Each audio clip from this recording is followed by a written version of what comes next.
Assalamualaikum warahmatullahi wabarakatuh.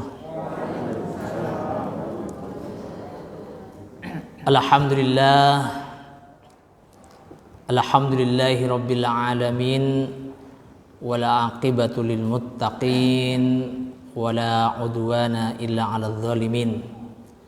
Wassalatu wassalamu ala asyrafil anbiya'i wal mursalin wa ala alihi wa ashabihi wa man tabi'ahu bi ihsanin ila yaumiddin, amma ba'd. Bapak Ibu jamaah kuliah subuh yang dirahmati oleh Allah Subhanahu wa taala, alhamdulillah wa syukurillah, kita bersyukur kehadirat Allah Subhanahu wa taala atas limpahan karunia rahmat Allah Subhanahu wa taala, taufik hidayahnya kepada kita semua, sehingga kita insyaallah termasuk hamba-hamba Allah yang dimudahkan untuk menempuh jalan kemudahan. Sebagaimana janji Allah, fasanuyassiruhu lil yusra. Kita dimudahkan untuk menempuh jalan kemudahan. Apa itu jalan kemudahan? Yaitu jalan agama Allah Subhanahu wa ta'ala, syariat Allah. Dan salah satu bentuknya, wujudnya, kita dimudahkan thalabul ilmi. Mudah-mudahan kita senantiasa istiqamah, amin.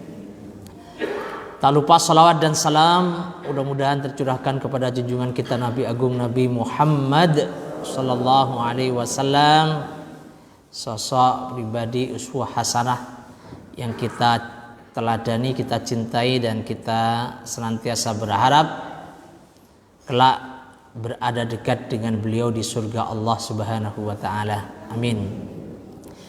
Bapak Ibu yang dirahmati oleh Allah, pada pagi hari ini kita akan mengkaji surah Al-Mutaffifin, atau ada nama lain surah At-Tatfif, yaitu yang diawali dengan wailul lil mutaffifin. Mari kita baca terlebih dahulu, ya. A'udzu billahi minasy syaithanir rajim. Monggo. A'udzu billahi minasy syaithanir rajim. Bismillahirrahmanirrahim.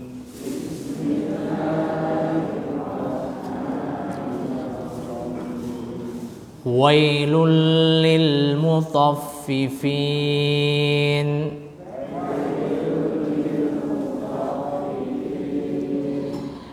Alladzina idza iktalu 'alan nasi yastawfun.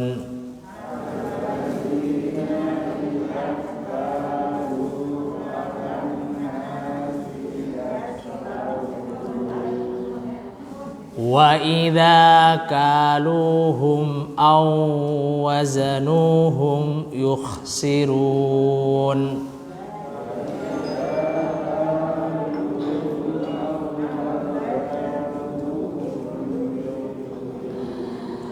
Ala yadhunnu ulaika annahum mab'usun.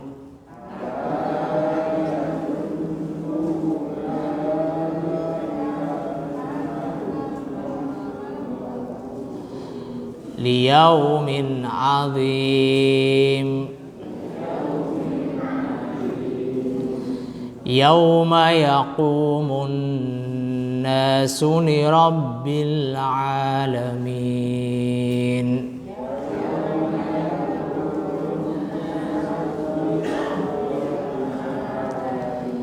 Shadaqallahul azim. Allahumma arhamna bil Quran.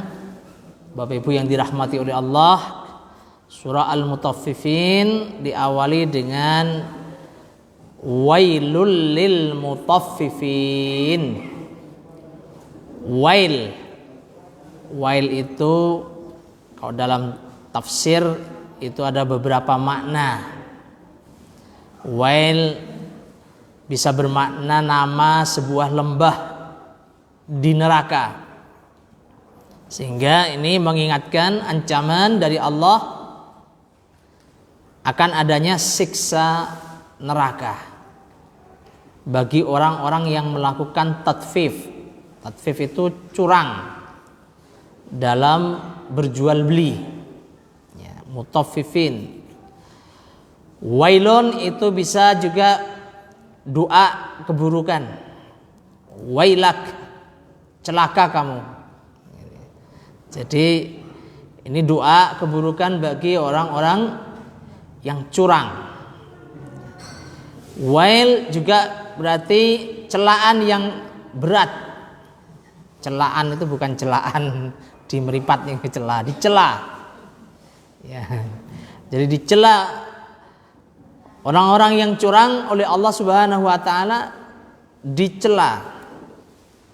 Intinya diingatkan ya, akan buruknya perilaku dan akibat dari orang-orang yang curang. Al-mutaffifin. Orang-orang yang curang. Lalu Allah Subhanahu wa taala ini menafsirkan atau memberi penjelasan detail seperti apa wujud tatfif, orang-orang yang curang dalam transaksi ekonomi, dalam berjual beli. Alladzina idzaktalu 'alan nasi yastawfun. Yaitu orang-orang yang jika mereka meminta ya, ditimbang, meminta timbangan pada orang lain, mereka itu mintanya timbangannya dipenuhi. Kalau orang Jawa niku sing anget, timbangannya sing anget ya, takarannya yang anget ya, orang meres pemene rodok ya kudu mundung sithik niku. Itu yastaufun. Kalau orang lain yang menjual pada dirinya, dia minta agar timbangannya dipenuhi, kalau perlu ditambahi. Tetapi wa idza kaluhum, kalau mereka menimbang untuk orang lain, awazanuhum ya, atau kalau menakar untuk orang lain, awazanuhum, atau menimbang untuk orang lain, yuhsirun, mereka mengurangi. Jadi nggak fair ya, orang lain suruh memenuhi tapi giliran dia mengurangi. Ini orang yang curang. Dalam sebuah riwayat, dalam banyak kitab tafsir dijelaskan, dulu ada sosok yang namanya Abu Juhainah, punya 2 takaran, punya 2 adah untuk menakar. Yang satu itu besar, agak besar, yang satu agak kecil. Kalau beli pada orang lain pakai yang besar, tapi kalau menjual pakai yang kecil. Nah ini dulu seperti itu. Bahkan dalam banyak kitab tafsir diriwayatkan bahwa ayat ini turun ketika awal-awal Nabi hijrah ke Madinah. Dan ketika itu di Madinah, di awal-awal Nabi hijrah, fenomena yang umum yang banyak terjadi adalah orang curang, mengurangi timbangan. Ya, ini di fenomena di Madinah. Lalu berkat bimbingan Allah, berkat bimbingan wahyu dan Rasulullah Sallallahu Alaihi Wasallam, Madinah berubah. Ya, masyarakat berubah. Nah, cuma ya, sayangnya fenomena ini tidak hanya terjadi zaman dahulu. Kalau jauh sebelum itu, zaman umat Nabi Syuaib itu dikenal curang, mengurangi timbangan. Ya. Fenomena ini berlanjut sampai sekarang. Ya. Jadi kecurangan dalam jual beli itu terus ada. Apalagi sekarang nih kok jual belinya sudah e-commerce. Jadi jual belinya online. Ya, itu juga banyak praktek kecurangan. Bahkan kecurangan tidak hanya dijual beli, di kegiatan-kegiatan aktivitas lain. Ya, pegawai curang, guru juga curang loh. Ngurangi jam, ngurangi waktu mengajar, ya. Dan bahkan juga dalam ibadah juga ada orang yang ya, mungkin kita juga melakukan, naudzubillah min dzalik, ya, curang sholatnya tidak tidak tumakninah. Ya, ini bentuk-bentuk kecurangan, jadi ya, namanya at-tatfif. Jadi fenomena kecurangan itu memang fenomena yang susah hilang di peradaban manusia. Ya, paling bisa diminimalisir, ya. Diminimalisir ya, dengan ya pembinaan dakwah. Tapi kalau menghilangkan secara total, nyatanya ya, sampai sekarang tidak bisa. Ya. Masih banyak ya. Mengurangi timbangan tuh, itu kan sangat klasik. Jadi kejahatan yang klasik. Tapi apakah masih ada? Masih. Timbangannya ditambahi paku atau apa, atau ada yang timbangannya sudah benar, tapi yang dikasihkan yang tidak ditimbang yang itu. Jadi ada fenomena orang menjual sesuatu, ya, kemudian sudah disiapkan yang ukuran yang sudah dikurangi, ketika pembelinya itu membeli ditimbang betul di hadapannya, timbangannya sudah benar, tetapi setelah diberikan, dilongke, ternyata sesuatu yang berbeda. Ya, ini karena pernah punya teman itu beli buah di suatu pasar, kemudian ya, tempat wisata ini, kemudian setelah di rumah kok di dalam plastiknya itu ada anak timbangan kecil. Nah, katut. Jadi anak timbang kecil. Ini belum diambil. Loh, kok iso katutan? Terus mikir-mikir, wah, setelah ditimbang ternyata kurang. Ini namanya mengurangi timbangan. Ada timbangan, ada takaran, ya.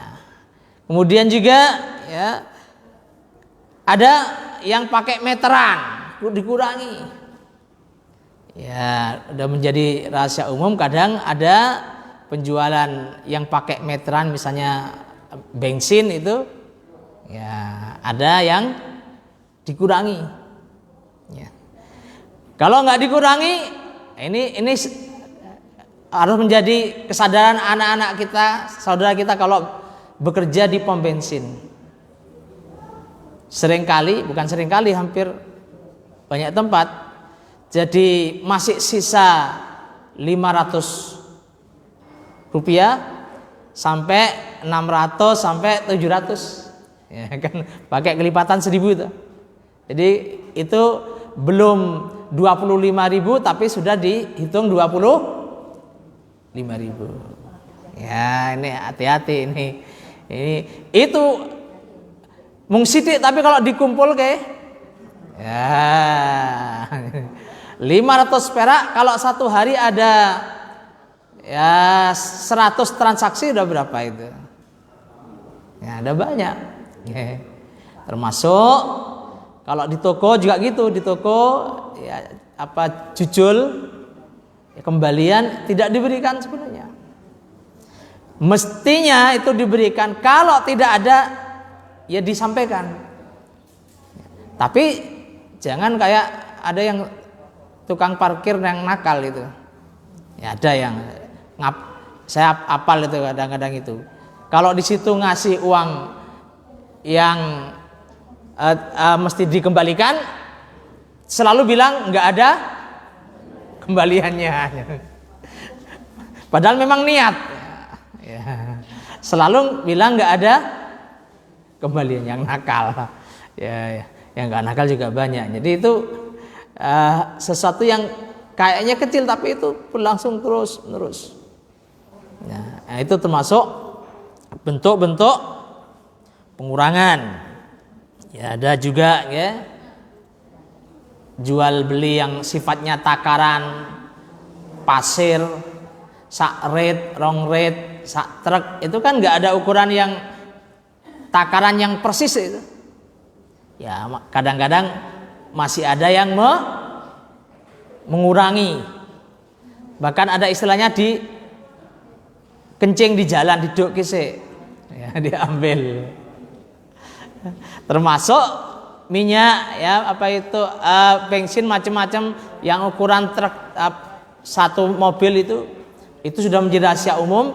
Ya.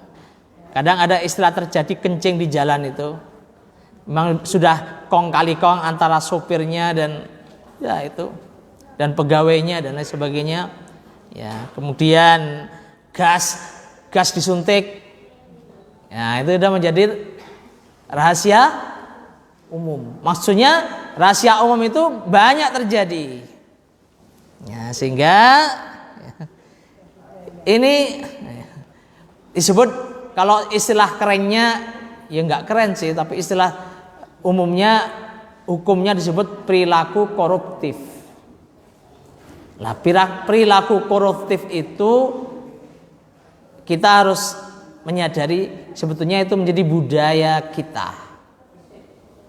Nah, kita itu senang minta bantuan orang, gitu. Kemudian minta bantuan, kemudian memberi uang pelicin, itu budaya koruptif. Kita itu senang kalau perlu datangnya kari dewe ning entuke dhisik. Ini perilaku yang enggak sportif. Jadi kalau perlu, ya mohon maaf, ada antrian kalau kita punya kenalan, ya, kemudian kita minta tolong pada petugas yang kita kenal, ya, nanti duluan. Itu banyak di rumah sakit, antrian rumah sakit, antrian di SIM, macam-macam. Ini perilaku budaya yang yaitu butuh pendidikan yang panjang. Anak-anak kita sebetulnya sudah diajari, tapi nggak nyambung antara pendidikan di sekolah, kemudian di masyarakat nggak nyambung. Di sekolah diajari tertib, ketika di rumah di masyarakat beda. Nah, ini menjadi problem.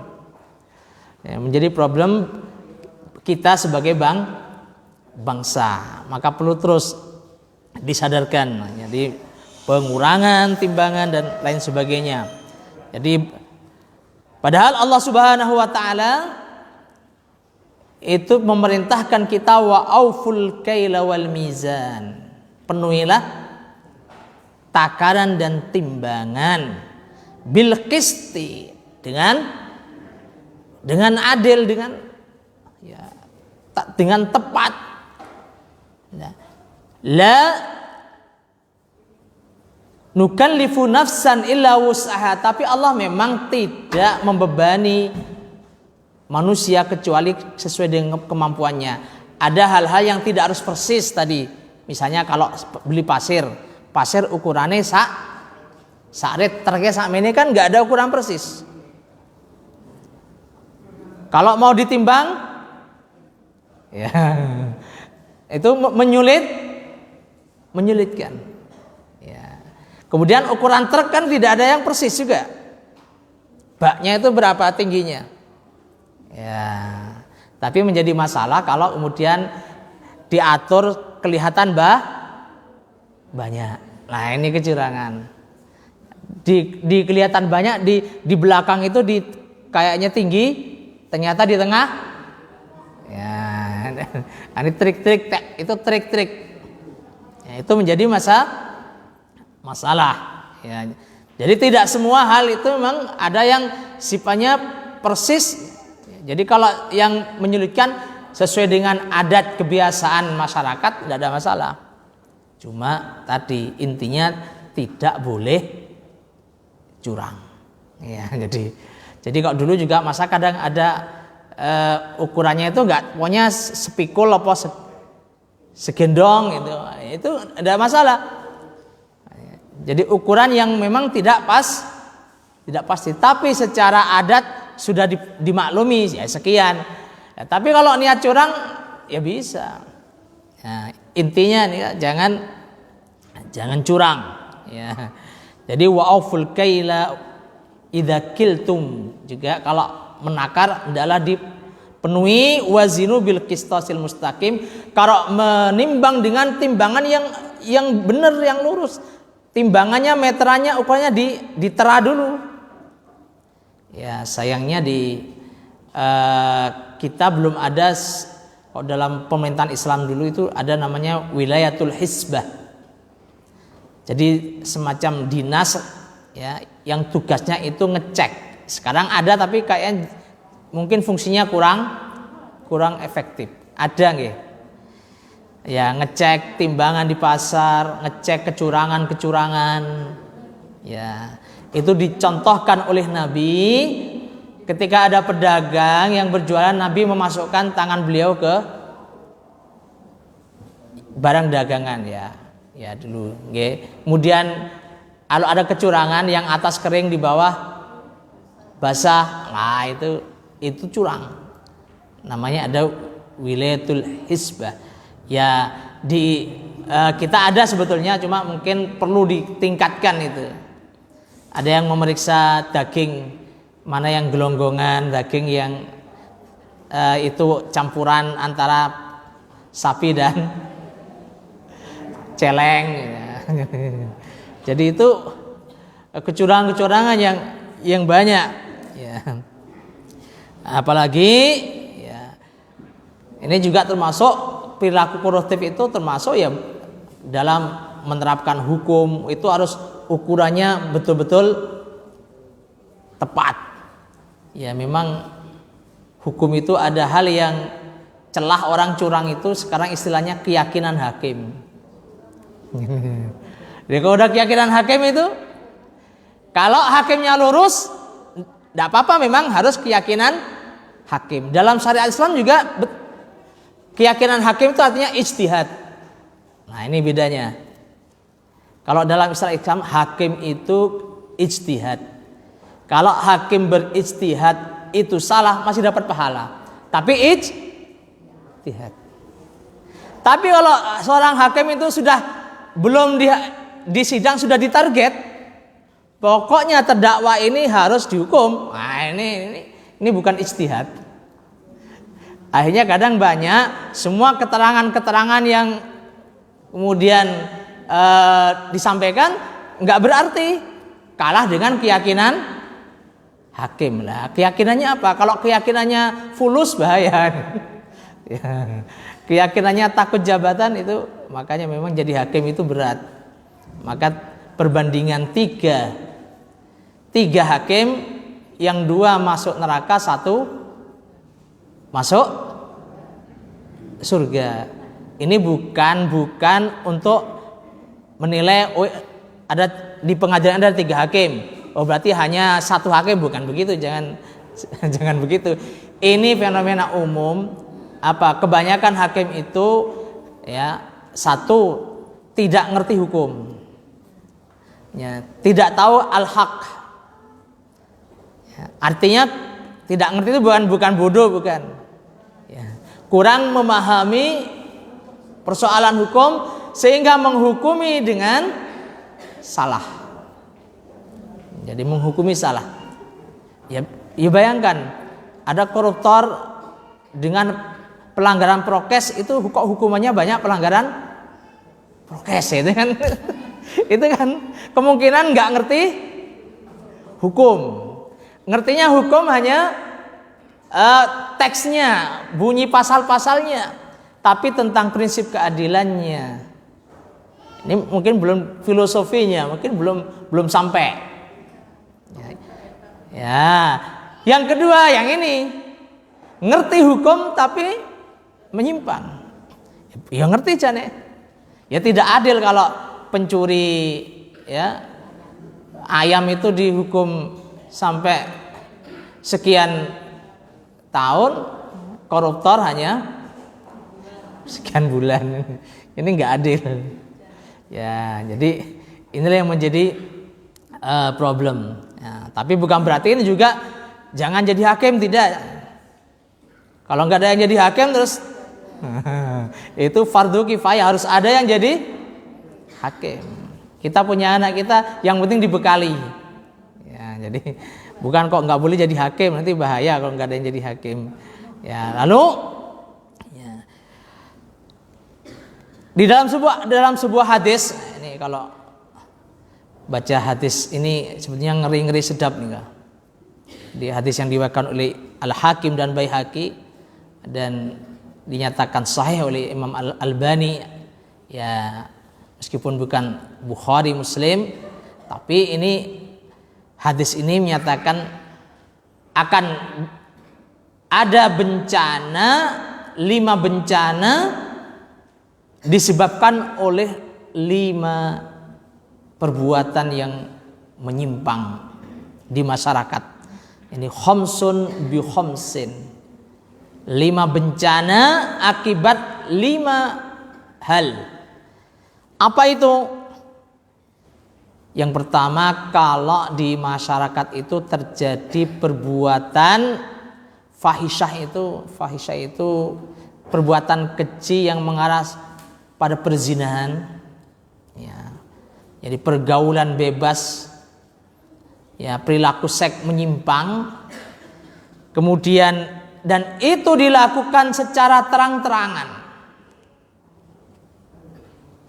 Terang-terangan itu sudah vulgar dan itu terjadi. Di mana terang-terangannya? Ditawarkan secara online. Ditawarkan secara online. Artinya kalau online itu kan publik itu, ya udah vulgar. Dan kalau itu terjadi, maka akan terjadi namanya taun, ya, wabah ya. Jadi wal auja, penyakit-penyakit yang dulu belum ada. Dan ini terbukti. Okay. Ini COVID iso berubah menjadi macam-macam, Delta, nanti Omicron, nanti popcorn dan ya. Dan semua ya ilmu pengetahuan itu bisanya meraba-raba, kalah dengan penyakit. Jadi ilmu pengetahuan belum bisa mendahului penyakitnya. Baru sekarang sudah mulai memahami. Itu pun datang yang baru gitu. Muncul yang lain. Nah, kadang ini perlu kesadaran bersama karena ini persoalan keumatan. Kadang-kadang kita manusia itu lupa bahwa penyebab kerusakan itu tidak hanya yang terlihat, yang rasional, yang tampak. Wala tufsidu fil ardi ba'da islahiha. Jangan berbuat kerusakan di bumi setelah Allah memperbaikinya. Itu tidak hanya masalah lingkungan. Kita yang konsennya, kita pedulinya niku baru itu kalau ini ada banjir karena terjadi pembabatan hutan yang ilegal misalnya. Karena tambang yang merusak lingkungan. Ini fisik, itu juga bagian dari wala tufsidu fil ardi ba'da islahiha. Tetapi yang lain adalah kemaksiatan itu juga merusak. Kekufuran pada Allah itu juga merusak. Karena Allah telah memperbaiki sistem kehidupan itu dengan agama. Jadi ba'da islahiha, jangan berbuat kerusakan di muka bumi setelah Allah memperbaikinya. Apa memperbaikinya? Kalau alam jelas, Allah itu menciptakan dengan keseimbangan. Semua diciptakan oleh Allah. Ekosistemnya diciptakan. Binatang itu ada pemangsa. Kalau binatang pemangsanya nanti kurang, populasinya nggak seimbang, juga menjadi masalah. Itu juga menjadi bencana bagi manusia. Lalu kalau kehidupan sosial Allah perbaiki dengan apa? Allah mengutus para nabi dan rasul. Allah menurunkan agama. Nah, kalau kita tidak mengikuti agama, itu sama dengan kita merusak. Jadi itu yang jarang atau seringkali banyakkan masyarakat nggak menyadari, sehingga yang dipikirkan hanya kerusakan fisik. Padahal kemaksiatan berdampak juga pada berbagai petaka-petaka, termasuk petaka fisik, penyakit, bencana dan lain sebagainya. Ya, kemudian yang kedua ini, kalau di masyarakat itu terjadi pengurangan timbangan, kecurangan dalam jual beli, maka Allah akan mendatangkan kemarau panjang, paceklik. Nah, musimnya udah nggak jelas. Kapan musim hujan, kapan musim kemarau. Wasiddatul mu'nah, ini juga beban hidup yang berat. Barang-barang langka. Kalau nggak langka mahal. Ini hati-hati. Kita itu tidak kurang orang hebat kalau hanya memilih presiden. Ya. Kalau hanya untuk memilih menteri, nggak kurang orang hebat. Ya. Kita itu negara besar yang demokratis. Negara demokrasi paling besar. Kita milih, kalau sudah pilihan rakyat banyak itu kan kudunya top markotop, gini apa nggih? Ya kan udah dipilih. Ya. Tapi mengapa gonta-ganti presiden belum mengangkat kita dari negara berkembang menjadi negara maju? Itu problemnya. Apakah bodohnya orang Indonesia? Enggak juga. Bukan bodoh. Apakah enggak punya ahli ekonomi? Enggak juga. Apa sumber daya alamnya kurang? Wah, banyak sekali. Ya. Lalu apa problemnya? Ya ini. Ya. Kalau kita lupa, kalau kita itu perilakunya masih curang dalam kehidupan ya sehari-hari, rakyatnya, pemimpinnya masih curang, ya Allah beri hukuman dengan beratnya beban kehidupan. Apa-apa mudah. Sudah ditetapkan harganya diturunkan, langka. Kenapa ya? Bahkan beli minyak yang 14.000 hanya satu toh. Bahkan sampai disuruh nyelup ke jari ketinta. Ya Allah. Beli itu kayak pemilu. Ya. Tapi kalau berkah, mohon maaf nggih. Kalau negeri ini berkah, mahal pun orang tenang saja. Enggak usah antri. Enggak usah rebutan. Oh, ini ada di supermarket diserbu enggak mahal, enggak apa-apa beli kok. Gitu. Karena apa? Karena jiwanya tenang, orangnya tidak tamak, gitu. Kemudian oleh Allah diberi kekayaan hati. Mungkin gajinya biasa-biasa saja. Ya. Tapi beli yang 28 kuat ya. Gitu. Turawet. Beli sekali bisa sampai 3 bulan. Ya. Karena punya penyakit kolesterol. Tidak boleh makan gorengan. Ya. Awet jadi. Ya artinya keberkahan. Berkah itu nggak bisa dinilai dengan hitungan matematika. Ya nggak usah jauh-jauh. Misalnya kita punya anak lah, mungkin anaknya 5. yang satu ada yang gajinya sedikit tapi cementel. Ya, ada yang gajinya besar, ora patek cementel.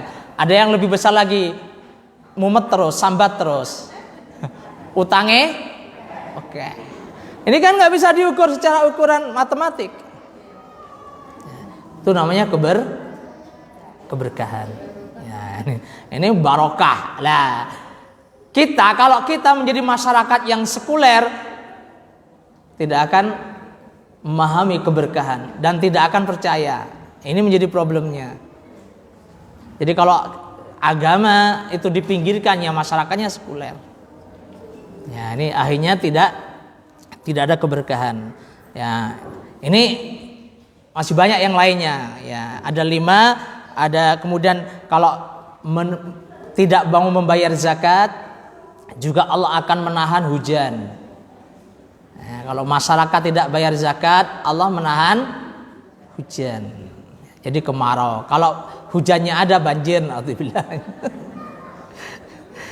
Kemudian kalau masyarakat itu banyak ya yang melanggar janji kepada Allah, ya senang sumpah, senang janji, senang sumpah pakai Al-Quran tapi dilanggar janjinya, ya kalau sakit itu senengin nadar, ya pokoknya besok saya harus gini, setelah itu lupa. Ya, jadi maka Allah akan menguasakan kepada kita musuh kita. Kita dikuasai oleh asing. Ya, jangan dikira dunia itu enggak berperang. Ya, tidak hanya perang itu tidak hanya seperti Rusia dan Ukraina. Semua negara itu menjadi medan perang.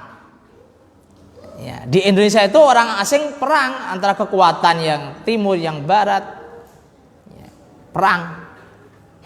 Nah, kalau kita sudah dikuasai oleh asing,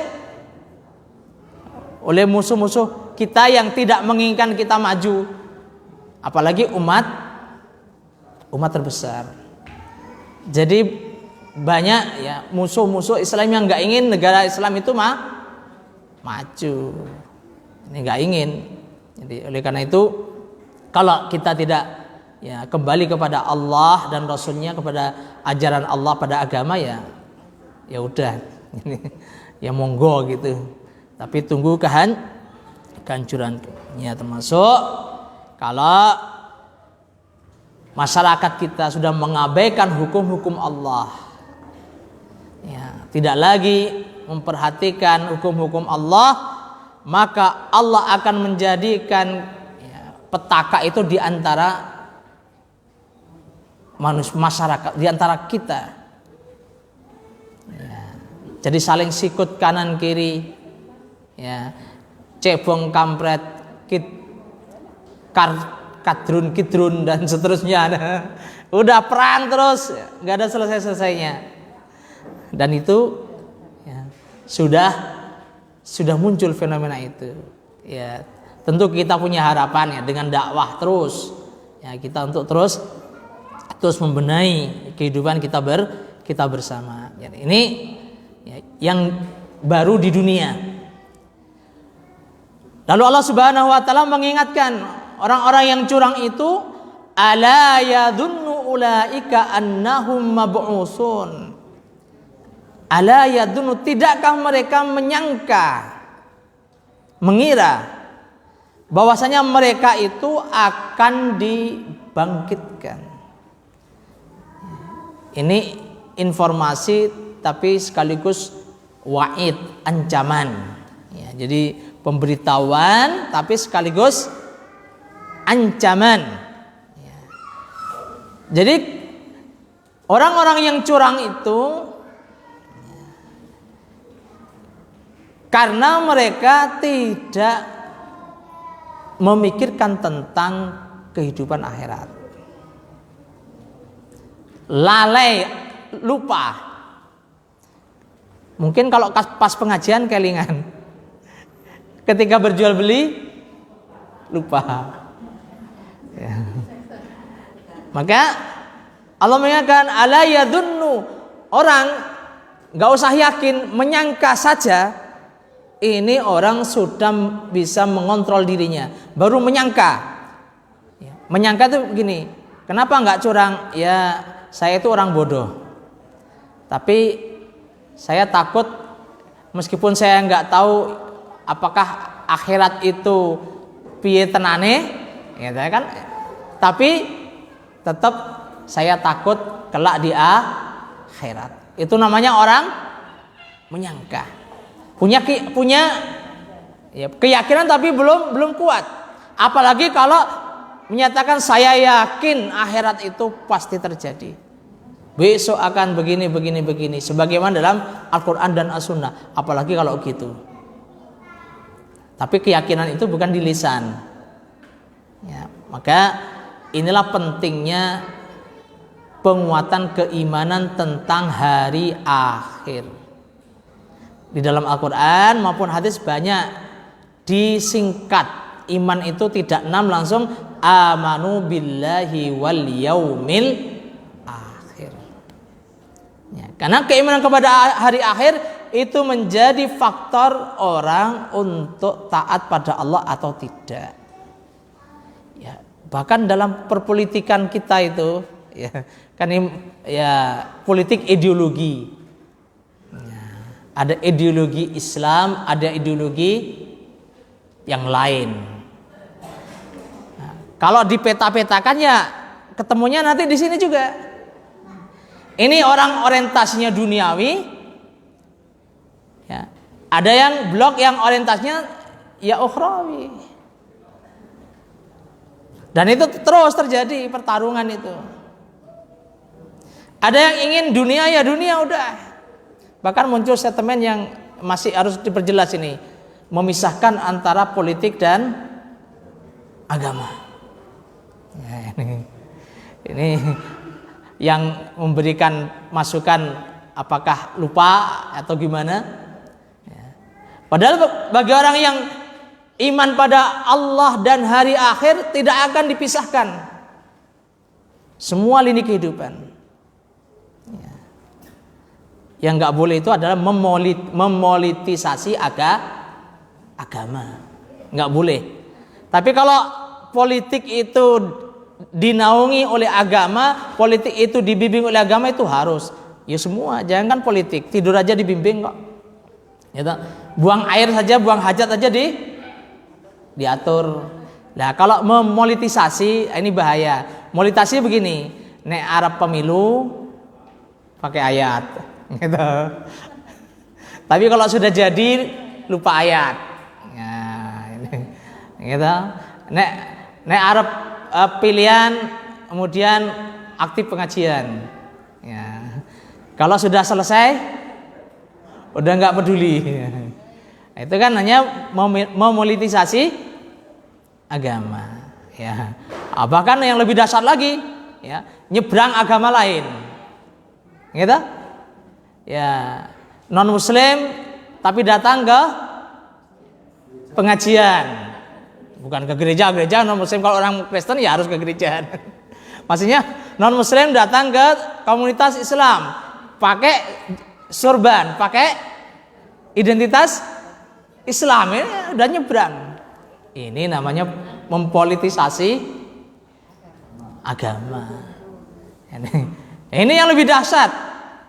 Bukan ustadz, bukan kiai yang ceramah. Mari kita jadikan Quran Sunnah sebagai pedoman dalam berpolitik. Bukan.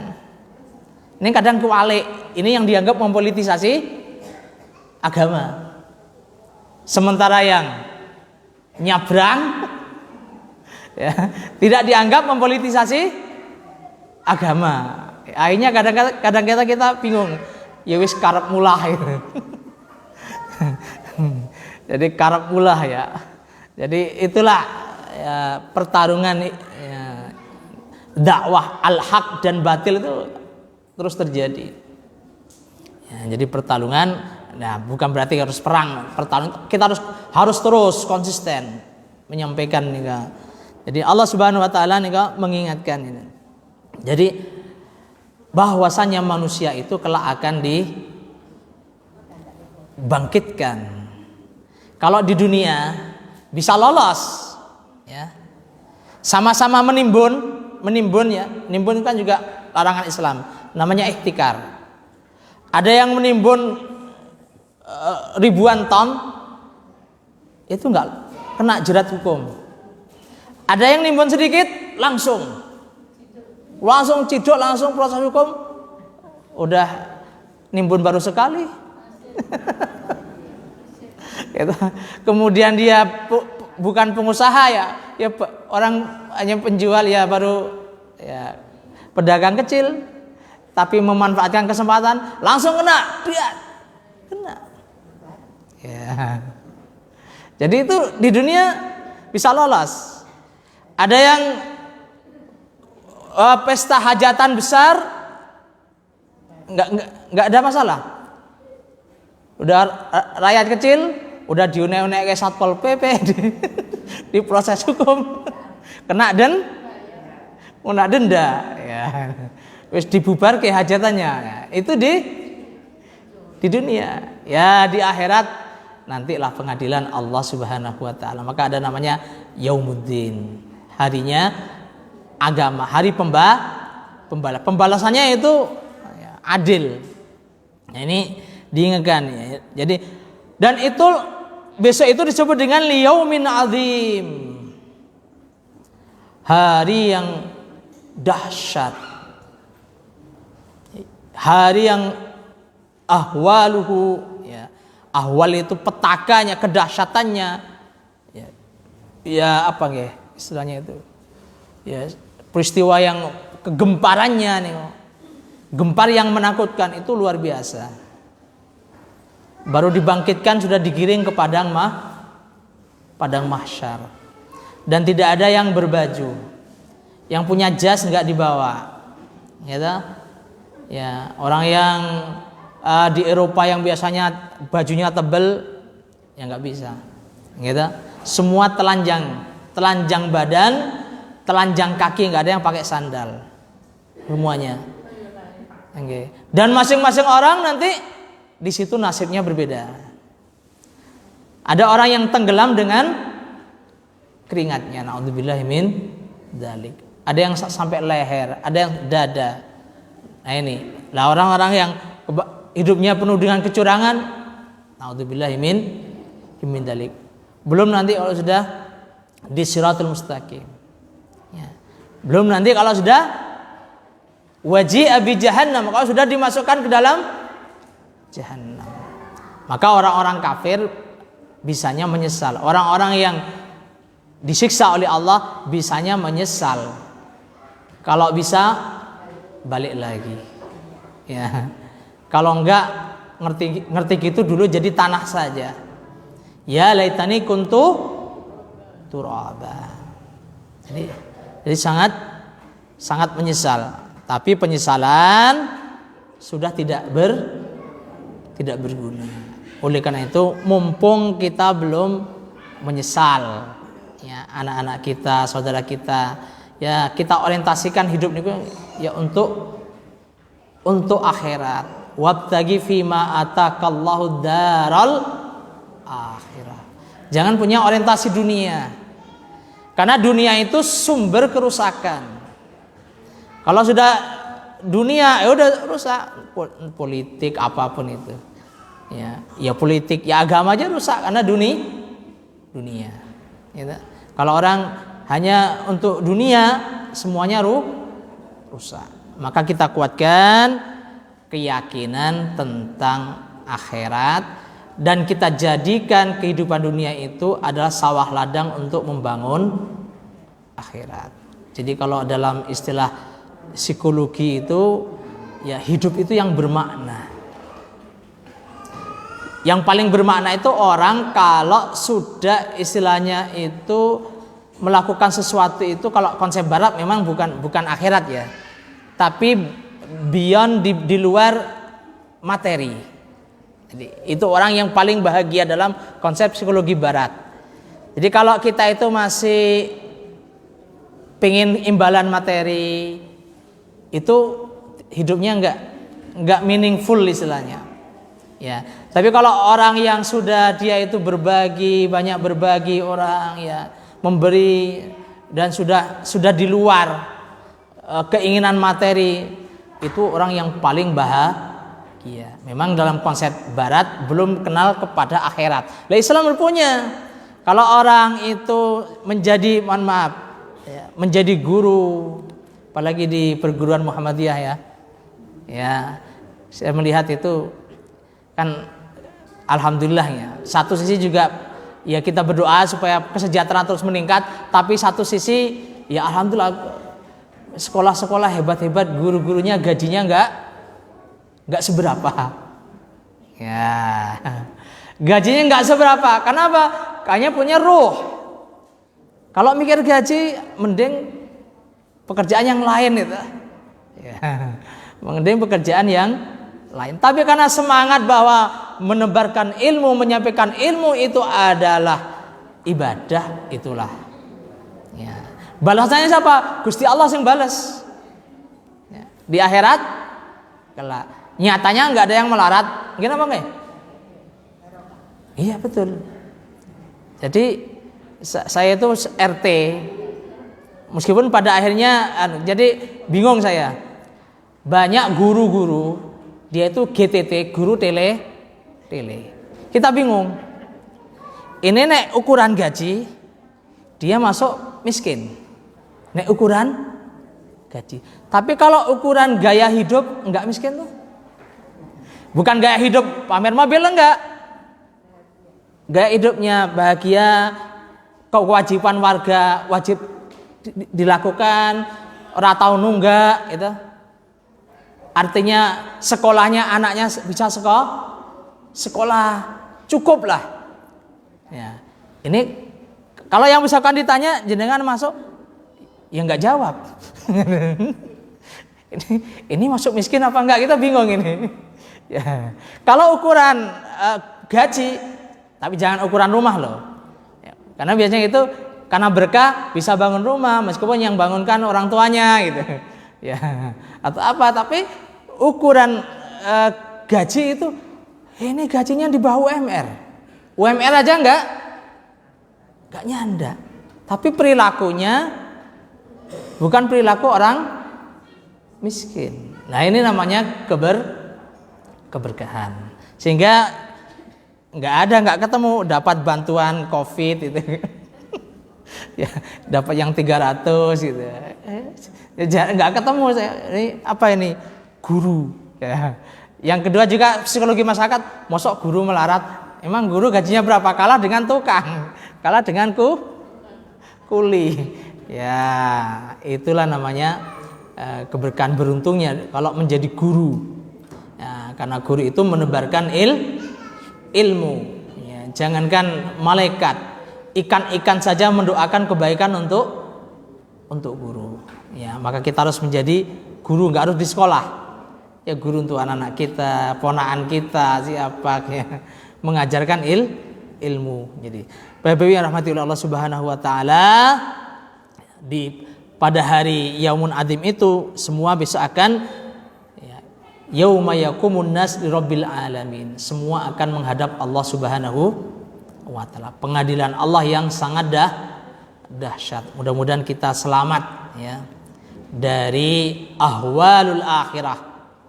Mulai dari alam barzakh dulu kita udah selamat. Mudah-mudahan besok kita bisa jagongan di alam barzakh dengan amal-amal kita. Gitu. Amal-amal kita datang bagus, cantik. Jenengan cinten lah kula riyen jenengan subuhan ngenteng Balai Muhammadiyah gitu. Ya, artinya amal saleh. Mudah-mudahan manfaat. Aku qouli hada, astaghfirullahaladzim. Assalamualaikum warahmatullahi wabarakatuh.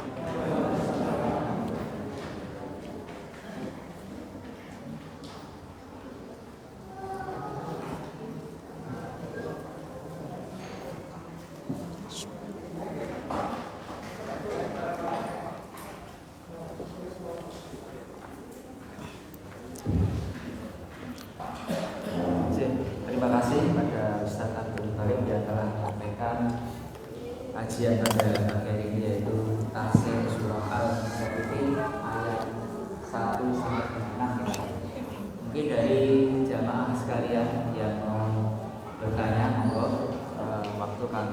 silakan tanya berkaitan dengan kajian pada pagi hari ini juga bisa, atau hal-hal yang lain yang mungkin tanyakan. Monggo sesi tanya jawab kami buka dari ibu-ibu. Ada yang bertanya? Dari bapak-bapak. Saya langsung aja. Nggih. Makanya mau pengajian itu kita di belakang, lampu masih merah. Kita mendekati di depan. Pelanggan yang di belakang. Tengah. Enggak, kalau itu kan ada namanya hukum adat ya. Jadi dalam berlalu lintas itu adatnya itu siapa yang udah nongol duluan ya tidak masalah ya. Kecuali terhadap pengguna jalan yang menjadi prioritas, ambulan. Nah ini dulu pernah viral nih, ada mobil di belakangnya ambulan, mobilnya nggak mau minggir. Jadi ada pengguna jalan yang prioritas. Kalau namanya orang nyalip di jalan itu ya hukumnya begitu. Gitu. Jadi kalau kita itu kalau nggak ada lampu merah, ini dari sini siapa duluan? Ya biasanya sudah monyol duluan, dia yang harus lewat. Itu sudah hukum apa itu dalam kehidupan seperti itu. Jadi tidak masalah. Jadi yang menjadi pelanggaran itu satu tadi kalau lampu merah gitu. Lampu merah dilanggar karena tidak ada polisi.